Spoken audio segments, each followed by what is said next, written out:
Underwriting deals is such a major pain point for people. Most don't want to do it, and the people that are good at it are few and far between. That is why after 6 years of being in the industry and buying over 1,200 apartments, using my best-selling multifamily deal analyzer, I created Real Estate Lab, a full suite acquisition software for multifamily investors.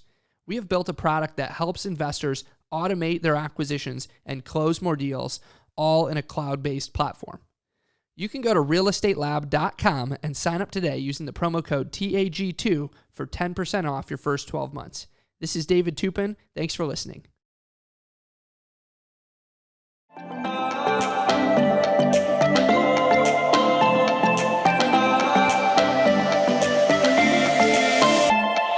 Welcome to the Apartment Guys, where we dive deep into all things multifamily investing. Our mission is to educate, inspire, and empower real estate investors to reach their highest potential. Each week, host Tate Seamer interviews high-level guests from all over the industry who are sure to bring valuable, actionable ideas that will propel your career to the next level. Whether you're just starting out or a seasoned investor, you are in the right place. And now your host, the Apartment Guy, Tate Seamer. Welcome, everybody, back. Another episode of the Apartment Gurus, formerly known as the Apartment Guys. And we've just rebranded due to my partner and cohort in crime, Chelsea Garber, joining the show for a lot of these. But today we're back to the Apartment Guys format. I'm hanging out with Mr. Michael Bull, who is a commercial broker. And I just had your stuff in front of me, Michael. Let me just pull that back up. Michael is really a thought leader in this space. He is founder and CEO of Bull Realty, which is an active commercial real estate licensed broker, licensed in 9 states. And he's assisted clients with over $6 billion of transactions. That's impressive, Michael. And his 2 primary missions are to provide a company of brokers known for integrity and to provide the best disposition market in the nation. His firm provides client-focused acquisitions, project leasing, tenant representation, and advisory services in each property sector. He also has a podcast called the American Commercial Real Estate Show. Is that a show or a podcast, Michael? It's both. Both. Okay. So, YouTube channel, it's on Apple Podcasts and also available at the CREshow.com. And like I said, he's a thought leader. He speaks at a lot of events. He's involved with CCIM, National Association of REALTORS, and a number of other associations. And importantly, his hobbies include music, comedy, motorcycling, and performance boating. Motorcycling is just like the most effortless fun in the world, I think, Michael. It is fun. Yeah. Do you collect motorcycles, or do you have one? Or I try not to. I have 2 1,000cc street bikes, and then a dirt bike and some off-road vehicles. Where are you in the world that you get to go off road? We're headquartered in Atlanta. Okay, cool. So, Michael, first of all, just welcome to the show. I'm really glad that you joined us today. I think this is going to be incredibly valuable to our listeners. Tate, I'm glad to be here. Glad to be with you guys. Thank you. Yeah, thank you. Just for our listeners to get started, if you could just share a little bit about your background, and kind of how you got to where you are today, and what you're up to today. I obviously said a few things in the bio, but love to hear it from you. So yeah, just kind of share with us a little bit about Michael. Yeah, so I started in the apartment industry in a pretty big way. So when I was going to school, I had to work during the day, and I got a job managing apartments, and worked for a company that bought distressed apartments and turned them around. So I learned at an early age how to do that, and manage and lease and do collections and renovations. And then 2 years went by, another company hired me to run their property management company, and they did third-party management for apartments right here in Atlanta, where I'm headquartered now. So I grew up doing that. My first sale was a 20-unit apartment building when I was 19.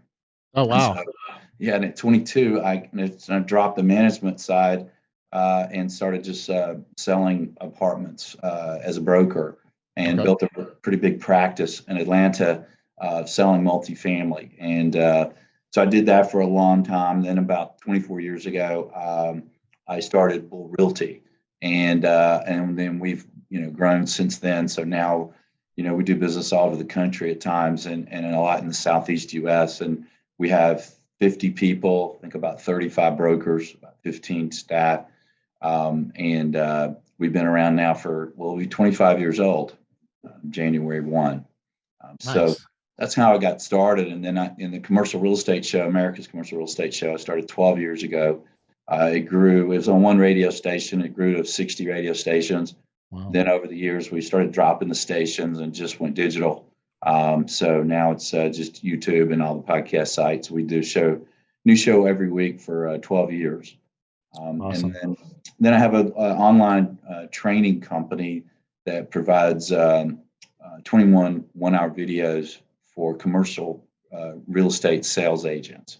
So brokerage companies and agents around the country license the training at commercialagentsuccess.com. It's incredible agent training. So if anyone's looking for that to be an agent, that's kind of the third hat I wear, I guess. I love that. I love how you got your start in actual operations with multifamily and management. And you learned early on how to do forced appreciation and value add. You were in projects that were being fixed up and repositioned, so to speak.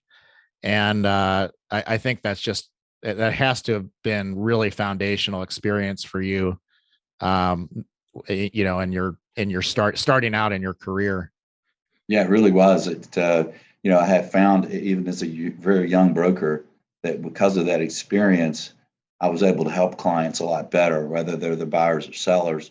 I remember one early on, a listing agent had a listing and he kept having the deals fall through. And I said, just let me show one unit to one person. And if I don't bring you a deal on that one showing with one person, I'll go away. He said, okay. And I sold it immediately because to your point, I knew what to do. Yeah. I knew what the problems were and how to boost the NOI. And so when I shared that with the buyer, it worked well because of that background. Gotcha. And just, I'm just curious, does Bull Realty specialize in multifamily, or do you kind of do cross asset classes? Yeah. So, we have all the people, we have all the groups and brokers have their own specialty. So we have a pretty large multifamily group, led by Scott Spalding, Marco Welch, Andy Lunsberg, Steve. We have a pretty big multifamily group that's doing transactions from 300 units to sometimes down to 10 units. Okay. Around Metro Atlanta and the Southeast U.S. All of which are very. I'm sorry. No, go for it. And we have other groups that do other things here. We have a senior housing group. We have a hotel group. I lead a group now that sells office buildings around the country. We have an industrial group, land and developer services. So we have, office tenant rep, medical tenant rep. So they all our brokers sort of really specialize in one thing. Yeah, got it. Well, you have obviously a wealth of experience and knowledge. You've seen different markets, you've seen down cycles, up cycles, you've seen all the tremendous growth in Atlanta over the last 5 years or so, and in the Southeast. Both, those markets are really as hot as they get in the country right now, alongside Florida and Texas. So I'm really excited to talk to you about working with brokers and broker relations. We're Greenlight Equity Group. My group is a boutique apartment syndication firm, and we're constantly working with brokers and improving our our skill set around that. So, in a selfish way, this is very exciting for me to get to talk to you, and an honor. So on that note, let's delve into a little bit about off-market deals, which are obviously for us and people like us, gold mines, or potential gold mines anyway, because the on-market deals are very competitive, especially in the hotter markets where you've got institutional money coming in and buying stuff for very low cap rates. So an off-market opportunity is extremely exciting when they come up. So what would you say are the kind of foundational qualities of an investor that you're excited to take an off-market deal to? Yeah, I mean, it's a good question, Tate. And I think, and I like how you segmented it. This one thing of working with brokers, when they represent the seller and, they have an assignment and you're dealing with them in that way. And then there's another thing to think about if you're trying to have them bring you off-market opportunities. Mm-hmm. And I think with off-market opportunities, one, you want to make sure that they know you're capable, that you'll move quickly, that you understand the market, that you have a good track record. Yeah. That you have the capital, and the best way you can show that you have the capital, meaning, if you have the equity, or if you have equity partners, and they've already seen the deal, or you've got a blind pool, just whatever's the truth about how close are you, what approvals do you need, right? How ready are you? And then here's the big part, and that is making sure they know that you appreciate them bringing you an opportunity that's off market, and therefore you will keep it very confidential. You'll be very quiet about it, whether it's you or not. There won't be a word said to anyone about it. And in fact, if you're talking to a lender or an equity, you'll make sure that this remains confidential. And secondly, that look, as buyers, we will underwrite your fee. So if you get a seller that says, hey, we'll look at selling it, but we're not going to list it, and we're not, and maybe they say we're not going to pay a commission. Well, if as a buyer you're telling a broker that specializes in multifamily or whatever you want to buy, that we're very capable, we'll move quickly, we'll keep it confidential, we'll protect your reasonable fee. Now you could put some caveats in that agreement that would make sense for the size buyer that you are. Maybe it's that you put a caveat in there, hey, if it does get exclusively listed with a broker, then from there we can decide if we want to work with you or not on it. Or if it does get listed exclusively with a broker, there's a big reduction in the fee, so there's not two fees for you.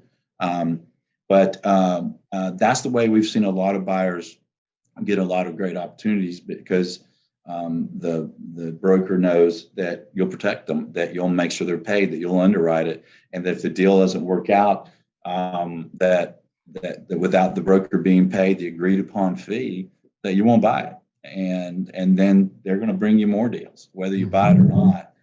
If you fulfill that and you move quickly, they should be able to bring you other opportunities. Now, the downsides of it are, one, it's off market, so the agent might not have great information. The downside, you might have a seller that's not that motivated. You won't know until you get an offer. Sometimes we've seen buyers, to get a seller's attention, especially on very large deals, just make a cap rate based offer, to go ahead and let the seller know, hey, we're serious. This is who we are. This is the cap rate we think we can pay based on what we know about your property today. And based on the 2022 NOI or whatever year you want to use, right? Or trailing 12, however you want to base your offer. That way you don't really even have to have the details on the income expenses and CapEx and things. You can kind of just, and we've seen some of those where you'll make an offer, cap rate based offer, you have no information, just the seller says they'll sell, might sell. Make a cap rate based offer, and you can say less any capital improvements that will need to be made in the first 60 months of ownership, right? So you kind of got a fair offer that you could honor, and then you can get more information and underwrite it. So those are some ways I've seen that it can be helpful to get brokers to bring you opportunities. Yeah. One of the main things I heard there is trust. Like, as a broker, you need to trust the buyer that you're taking those deals to keep them confidential, to perform on what they say they're going to do. And to tell you the truth as far as capital and debt is concerned. And yeah, that all makes a lot of sense. I guess track record is obviously very important. You mentioned that, and I can hear the listeners out there going, well, I'm trying to get my first deal done. I don't have much of a track record. What would you say to somebody like that? Obviously that first deal's is difficult because of the lack of track record to get done. And one of my mentors talks about the law of the first deal and how crucial it is to get it done, and how it's always going to be about the hardest deal you ever do. So what would you say to somebody that's trying to crack the code and get into their first deal? Yeah, first of all, I guess to realize that some brokers aren't going to bring you that deal. But secondly, just try to do as best you can to have them bring it to you. Be honest with them. About your motivation level, your capabilities. React quickly to them. Again, make sure they know that you'll keep it quiet. That just show all the best cards that you could show while being honest. Yeah, I agreed. And having done our first deal and 6 more with a couple in the pipe, the way that we surmounted those issues early on was we partnered with people that have good long track records, and with portfolios that they can show and whatnot. And so, we talk about the power of partnership and how multifamily investing is really a team sport. So that's, that to listeners, that could be one of your takeaways is, anything that you don't have yourself, you can find in a partner, whether it's capital, track record, liquidity, net worth, et cetera. And so, I would add that, and then I would highlight what Michael just said about timeliness. Like, when a broker brings you, especially an off-market deal, really any deal, you really want to be back in touch with that broker with some feedback, and within 24, 48 hours at the very most, in my opinion.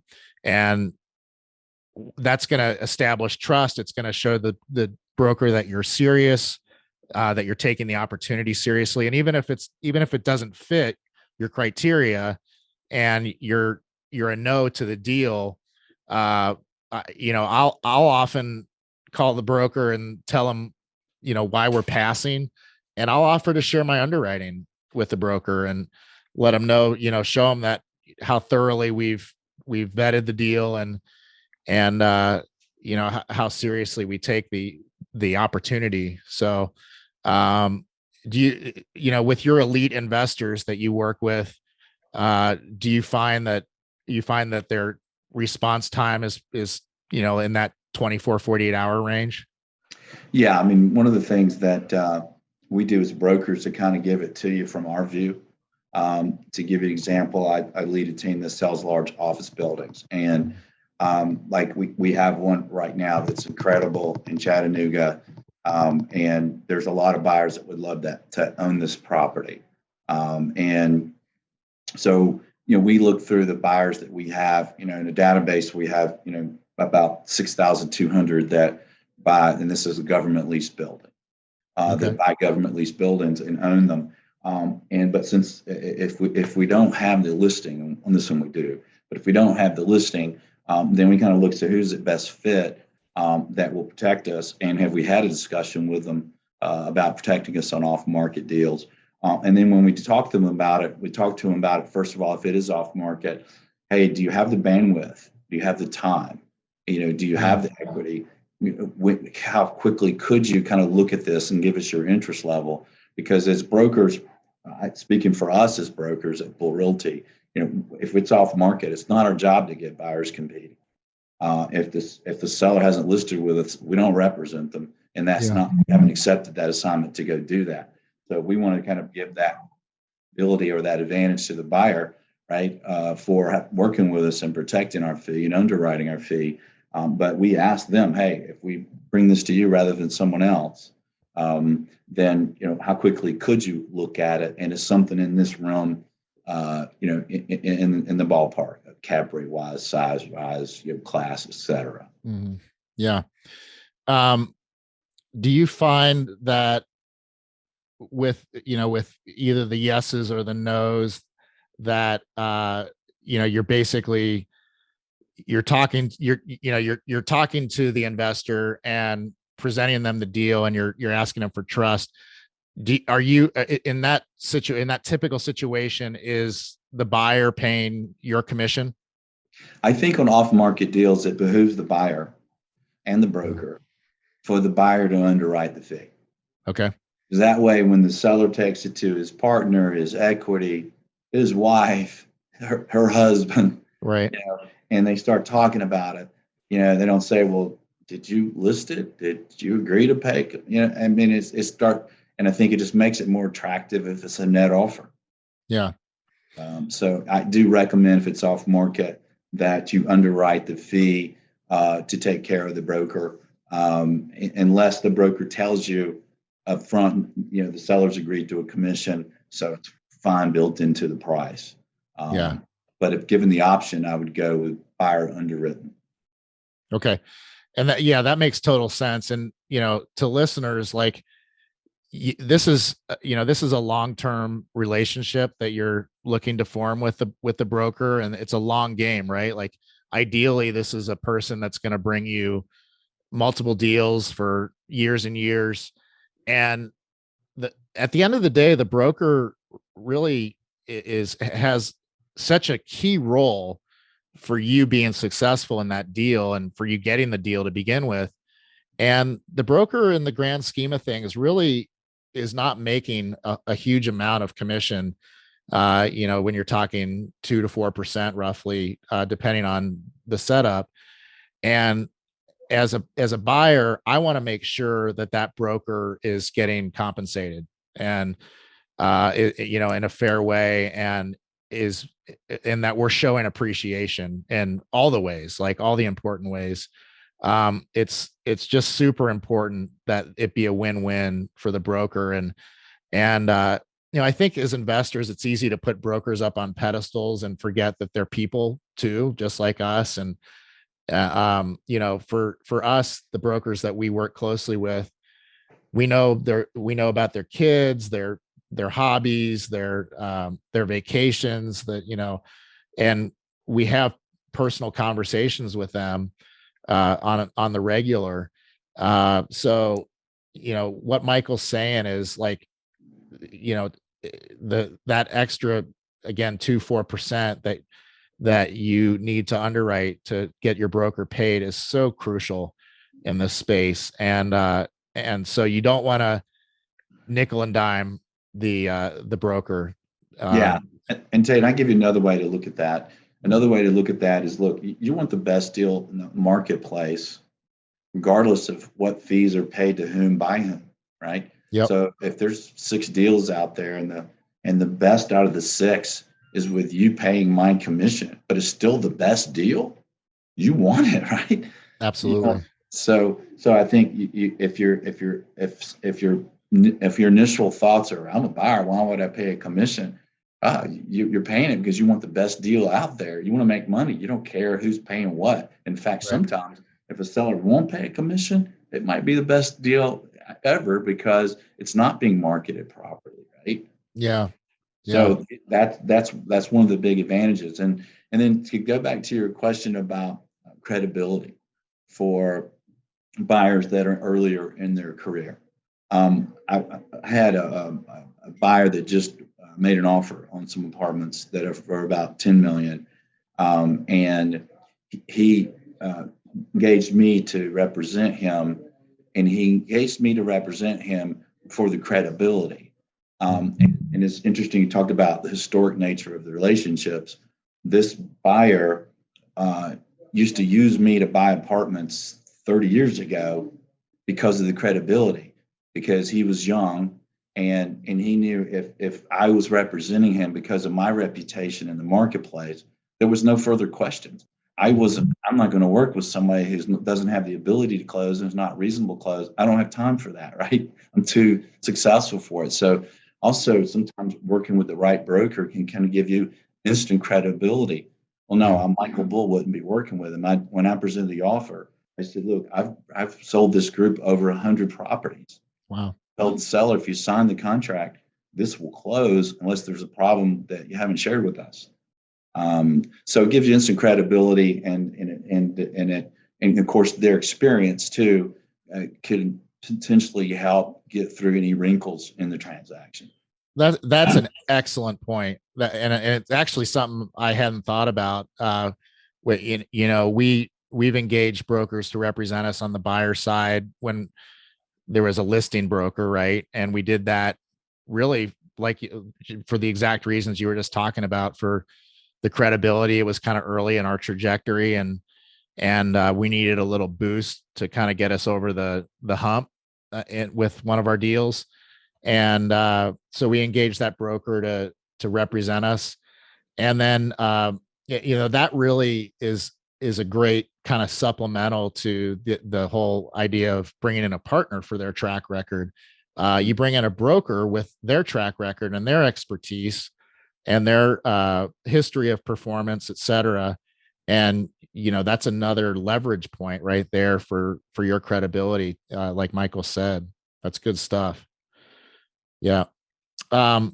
So in the course of, I'm just going to ask this question because it popped into my head. In the course of working with buyers, particularly, I'm sure that sellers have their own set of issues, but what do you see buyers do that is like kind of a pet peeve of yours, or, something that they do to kind of shoot themselves in the foot, and, stuff that doesn't serve them well? Can you think of anything like that? Yeah, there are things. I can give you an example that happened recently. We had a buyer on an office property. It was about $8 million, small office deal. But on the last day of his due diligence period, I negotiated a reduction. The seller actually agreed to it. And so doing something the last day of inspection is not something I'd recommend. It sometimes upsets sellers that you waited.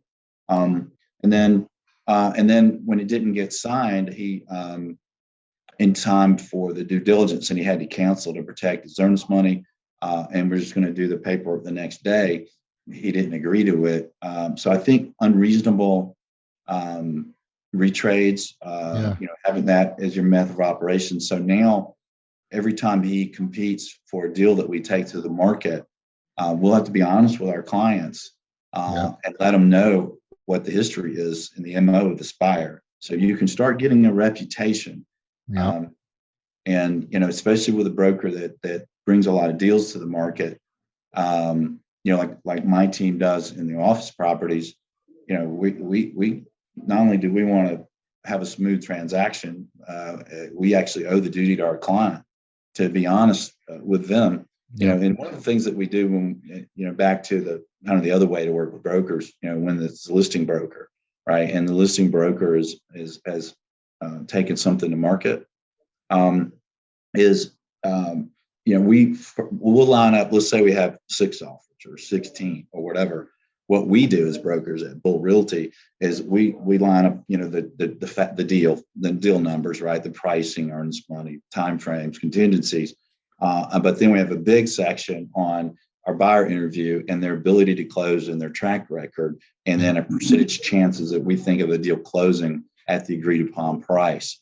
And then what we do when we decide who we're going to do a best and final round with, or to pick to work on a deal with, we start with surety of close, then go back to pricing. Yeah. So, I think, having the brokers, whether you're working with as a buyer off market or you're working with them and they represent the seller, I do like going direct to the listing broker when you can. And then, showing as much surety of close, because if they work like we work, that's the most important thing to us and to most of our clients on the sell side is, look, I tell my brokers, look, a seller can do a deal himself that's going to waste his time and not close. It's our job to make sure that things do close and that we pick the right horse to finish the race. Are you primarily judging the buyers on track record, or do you look at proof of funds or lenders, or what? I'm sure there's a conglomerate of things that you consider. What are the big ones? It's a combination. So, to give you an example again of my team, we track all the owners that buy government leased office buildings, state, city, federal, GSA around the country, and we know who owns what, and we track every closing. So, we know who the top buyers are, what they're paying for different properties with different leases and tenants. So we kind of have an idea of who has a track record. So it's track record. And it's also derived from the buyer interview, right? What does the buyer know about the property? What does the buyer know about the market? What does the buyer know about the equity, the debt? How are they funding it? How when we ask them questions, how do they answer them? Is it a confident yes? And we know this, we know that. We understand the condition, or we understand that there's something bad in a market, or we understand that there was some bad press on this property 3 years ago, right? Just kind of pre-managing that you're a very capable buyer and that you're not the one that's going to unjustly try to retrade in the middle of the deal. Yeah. And, right now we're recording this on June 13th, 2022. We've experienced in the debt market specifically some quite major shifts and changes in the way of interest rates, and also in the way of loan to coverage, loan to purchase leverage. And so we've noticed in our buyer interviews that debt at this point is a massive topic of conversation. How much room do you have in your underwriting if interest rates go up in the next week and you can't, your underwriting has changed due to that? That's a question that's come up for us. They really want to know who you're working with and what the program is and what your interest rate is and how, if you're locked in, et cetera. Like, I think that's particularly important in today's environment. Wouldn't you say? Absolutely. Yeah. Yeah. Yeah. So, on that note, you've seen a few cycles here in your career and your experience.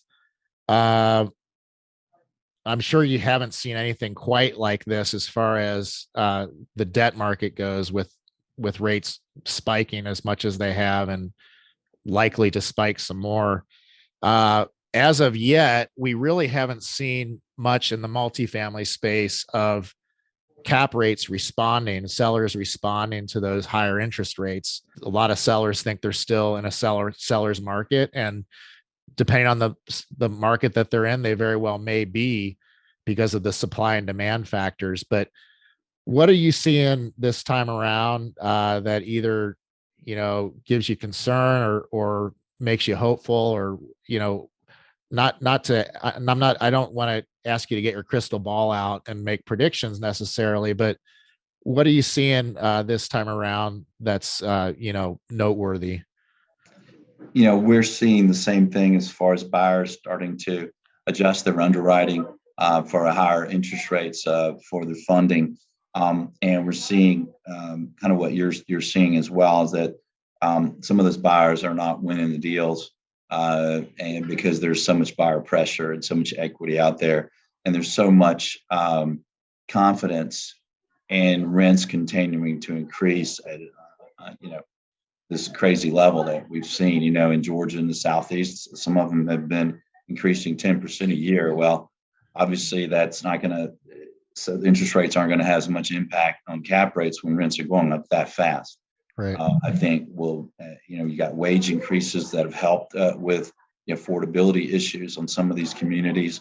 So we're starting to see, buyers change underwriting. And I think you're starting to see some deals close that are not closing at the same prices or cap rates that they would have 3 months ago. Yeah. Because the financing's so different. I mean, it may be 200 basis points different than it was, 2 months ago, right? Right. So starting to see some changes.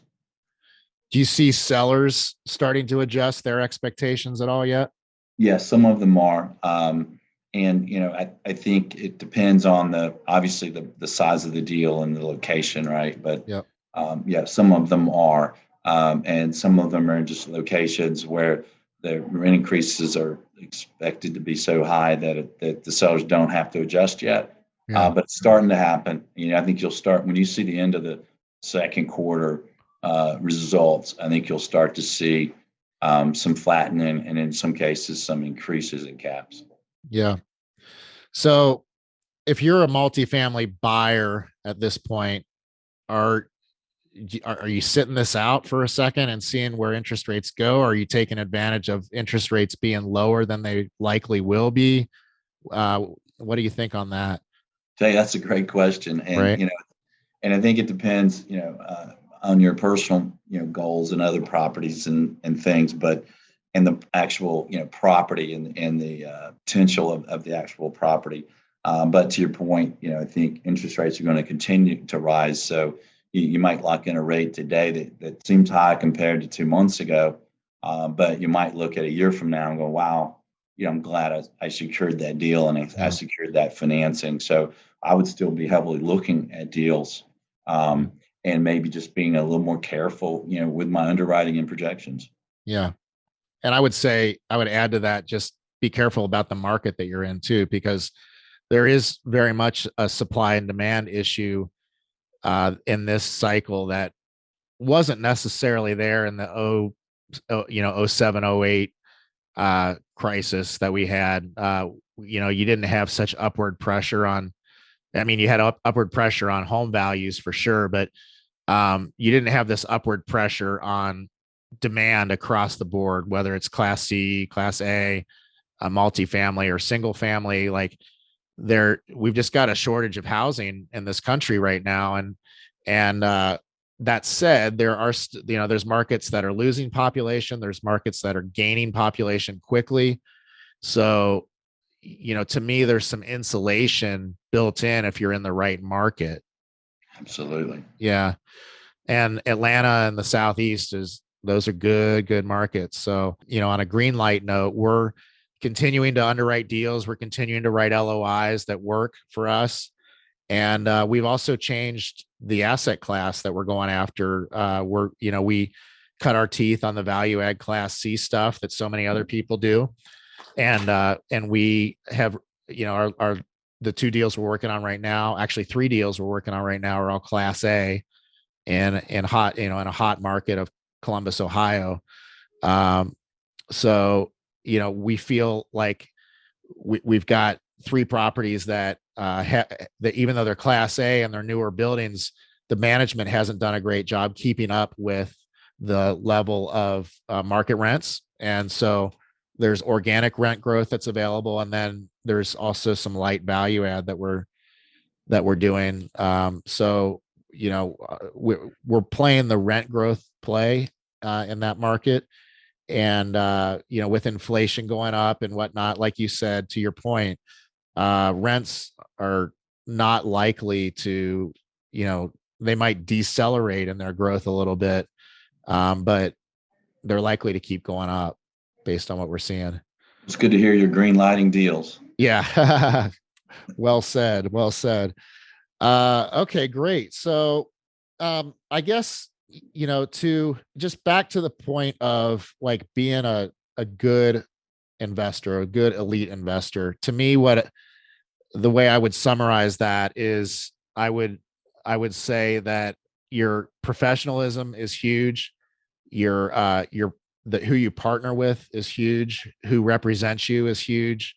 And just doing what you say you're going to do, right? Like getting back to the broker when you say you'll get back to them, performing on deals when you have them under contract. Like there's nothing better really than in this business than closing deals, in my opinion, because that puts you on the map.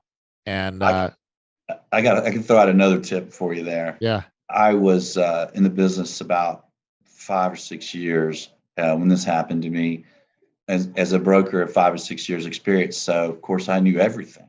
And I'm sitting with this lady to make an offer on a deal, and she's telling me the price and the time frames. And then I got to the earnest money, and she says, $1 million. And the deal was, it was only $1.2 million or something. Oh, wow. And I said, well, that's too much. You don't have to put that much down. She goes, no, $1 million earnest money. And of course, since I knew everything, I was in my 20s. I had 6 years experience, and I told her again. I said, I don't need to do that. That's too much. And she goes, listen here, Mr. Bull. And of course, in your 20s called Mr. Bull, you're in for some schooling. She said, not only that am I going to put down $1 million earnest money, when you present the offer, you're going to take my check with you. You're going to turn it around facing the seller. You're going to slide it across the table, and you're going to show it to them, because that is the cheapest, easiest way for me to get this seller's attention and get a better deal and price on this property. And that's what you're going to do. I said, yes, ma'am. You bet. And to her point, we have seen where sellers get multiple offers, and the broker can actually tell the seller that, hey, between the buyer A, B, and C, A has a higher price and more surety of close than B, but B had more earnest money significantly, and the seller went with B because it was so powerful for that seller to see that buyer had that money. It was there, that they were putting it in escrow. Now, obviously, you want to make sure you got a great contract and broker reputable people, right? But that is a great way to get the seller. When I see these offers of investors trying to win deals and get credibility, and they have these low earnest money checks, sometimes I want to say, well, are you buying an apartment deal? Or are you renting a studio apartment here? Let's put down a deposit that gets a seller's attention. Right. Do you see, well, in that particular case, was any of that non-refundable when she presented the offer? No. Now we are seeing that, as we all are in the market now. Yeah. We just did one that had $2 million hard day one on a Class A complex. Wow. And obviously, buyers should only do that when they're extremely confident. Yeah. Right, of the property and their ability to close. But just a larger earnest money amount can be way more significant than some buyers may imagine. Yeah. And again, listeners, if you're out there going, well, I don't have $1 million to put down non-refundable. Number one, it might not be the right deal for you. But number two, again, anything's available in a partner. And if you're playing this game well, you're networking well and thoroughly, and you're constantly out there talking to money sources and people that are going to be real interested in these sorts of opportunities. So, always be networking, always be building those relationships, and always look at them as long game relationships, because ideally that's what they are. And, these relationships, Michael was talking about 100 deals to one buyer, like they can really, really be lucrative and profitable, and fun, right? Like it's fun to work with somebody that and that you trust, and that they trust you. And, that's kind of how we want to play this game over the long term moving forward. So, yeah. And you want to, try to get to know them and make sure you trust them. There's two reasons our company exists. And one was so that everyone would realize, if you worked with anybody that used the name Bull Realty, that they had a lot of integrity, that you were treated the way we would want to be treated. And then the second, to have the best disposition marketing in the country. And sometimes my my agents they're starting out in their first year or two, they'll come to me and say, man, this broker over here, he's not very reputable. He's not, very good. I said, well, you can't expect everyone to have the same qualifications and training and systems and integrity that you have. So obviously you want to, as you're dealing with brokers, kind of get an understanding and try to get a feel for them as well. Yeah. Yeah. And you ideally are matching up with people that have the same values as you, have the same business ethics and philosophies, and are somebody that can really add a lot of value to your team. We consider our brokers part of our team, and we treat them that way. And whenever we can, we'll take them to lunch or dinner, or bring them a gift, or send them something of value or of that would be helpful, a book, for instance, stuff like that. And those little things go a long way. Do you find you find that most of your investors, or some of your elite investors, are like big on gifts, and how do they stay top of mind, I guess, with you? Well, like that investor I just mentioned, that just pulled me into a deal to represent him. There's a painting in our office, an abstract painting that he'd given me at one point that has a bull in there. And if you look at it, it's kind of cool. And then I have a plug-in, very nice, with built-in water and everything, humidor for cigars. There you go. He gave me that as well as just a gift. So I think, when you're helping buyers and clients, make really serious money, and I'm not competing with my clients either. Right. I'm a broker. I bring deals to buyers, right? So yeah, I think different. That's smart to build those relationships, and that way, yeah. And then of course we build relationships as well with our clients. Yeah, yeah. Thinking outside the box for a second, do you ever have clients that offer to bring you in, as a partner on deals? Yes, they do. I typically don't do that. Okay. I'd rather, take my fee and not be in partnerships. Okay. I feel like my job is to not compete with my clients and customers. Yeah. Like I purposely have not bought and sold apartments, probably to my chagrin, but I felt like it was competition. So I've bought and sold and owned properties, but not in a competitive way. With my own clients. I think if you're helping put money in some way in a broker's hands and in his account, if he's also buying and investing, is that really who you want to work with? Maybe it is, maybe it's not. Right. Yeah. There can be a little conflict of interest there. It's kind of like us, where we've opted. There's a lot of people in this space that market direct to seller. That syndicators like us that cold call, they send letters, handwritten notes, etc., emails. And we've opted not to do that in our markets because we don't want to be perceived as competing with our brokers for listings. And so we've doubled down on our broker relationships and our broker relations program, and really are like all in with our brokers. And hopefully that makes a difference, that to brokers. I think that I just got done reading a book written by a broker. His name's Bo Beery in Florida. And, he was talking about how basically almost every big deal in this, especially in the multifamily space, involves a broker in one form or another. And, it's pretty rare that you'll call somebody that owns 250 units and engage them in a meaningful conversation about selling. It's just not, those guys are business people. They understand the market. They understand how things work, and they understand that they're going to get their best results out of working with a broker. And so, we've put all our eggs in the broker relations basket. Yeah. So. And I think that's smart. I mean, I've been in business 35 years, and as you mentioned, I've closed $6 billion in sales, and I see the biggest, most successful groups that own and buy properties really protect brokers really well. If you're going to be in this business for the long term, you want to build relationships. Yeah, yeah. That's well said.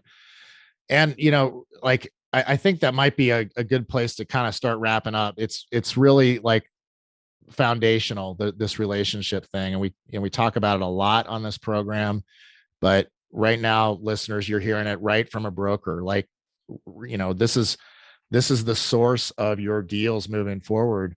And, Michael just spent a good 45 minutes or so, at least, of really educating us on how to best do that, and on how to be, in Mr. Beery's words, how to be an elite investor, how to be an investor that people, that brokers bring deals to off-market opportunities, like we talked about on the offset of the episode. So, Michael, I just to kind of start to wrap things up a little bit.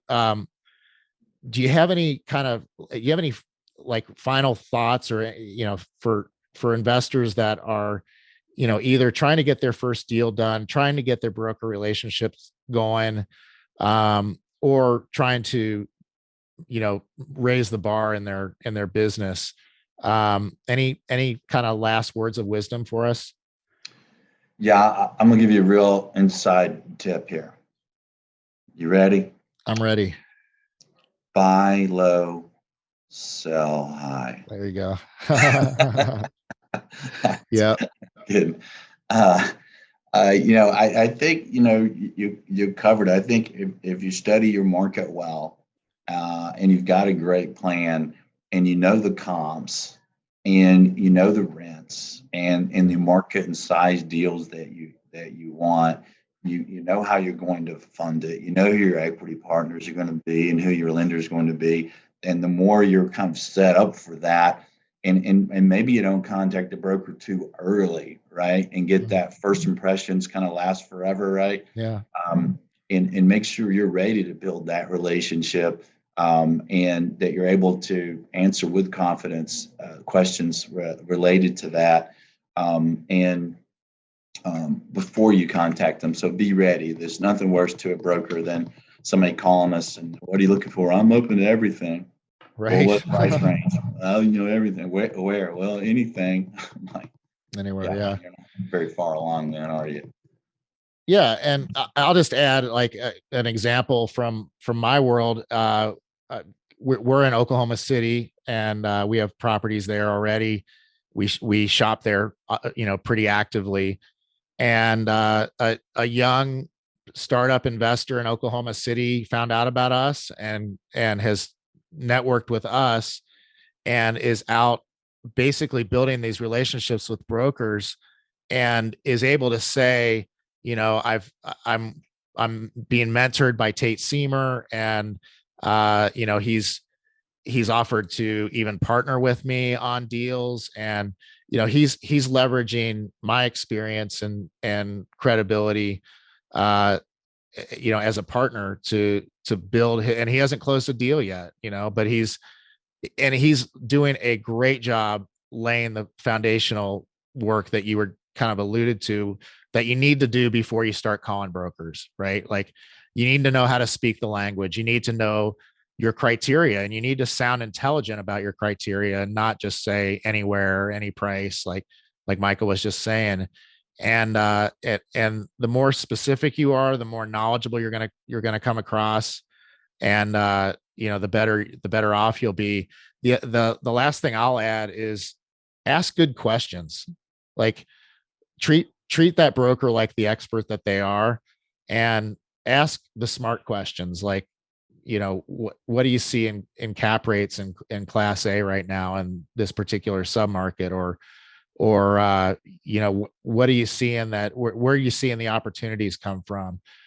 Things that incorporate your knowledge and your expertise into the questions, but those are conversation starters, right? I've got one that you might find funny. So I asked this listing agent lady on an apartment deal one time. I said, ask her, what's the unit mix? And she said, well, Michael, we're realtors, so we're not allowed to talk about the place, race, religion, or anything. Right. Yeah. Like, so for how many one bedrooms and how many two bedrooms? Right. That's what unit, I mean, for listeners that may not know that term, it's unit mix is just your basic, how many 1-bedrooms do you have? How many 2-bedrooms you have? How many bathrooms they have? What's their square footage like, right? That's funny. That's a funny confusion point right there. So, well, awesome. Michael, where can listeners find you and reach out to you? I know you've got some great resources and some coaching, educational type platforms. What's the best way for listeners to reach you? Well, I'm on LinkedIn, Michael Bull, and my phone number's there and email. And then my website for my brokerage shop is bullrealty.com. And then you can click brokers, and then I'm the number one broker in my shop. Or at least I'm at the top. Nice. And nice. My information's right there. Perfect. Yeah.